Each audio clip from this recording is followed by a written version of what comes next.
Hey guys, it's Christy with WTI, and I want to share with you a really affordable way to change up your bathroom space if you're getting bored, and that is simply by switching out your shower curtain.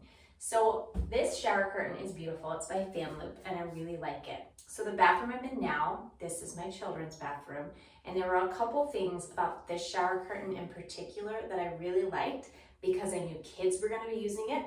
At the top where you put in the shower hooks, it's reinforced with metal grommets, which I really like. It is not unusual that my kids might violently rip open the shower curtain, so I like that added structure. The other thing is the material is very durable and waterproof.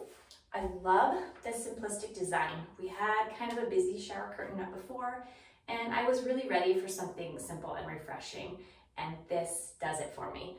So the pattern as well, I didn't notice on the listing, but in the geometric stripe, there are hearts, which I thought was really cute. But my all-time favorite feature is the fringe at the bottom. It gives it a very bohemian feel, which I really love. They do give you plastic shower hooks, which is nice. I didn't use them because I had current shower hooks that matched our rod, but for convenience, they provide those if you need them. But overall, really happy. I know it's going to last a long time. So if you want to switch up your bathroom space and you want a shower curtain that is simple and cute and durable, this one does all of that. And that's my point of view.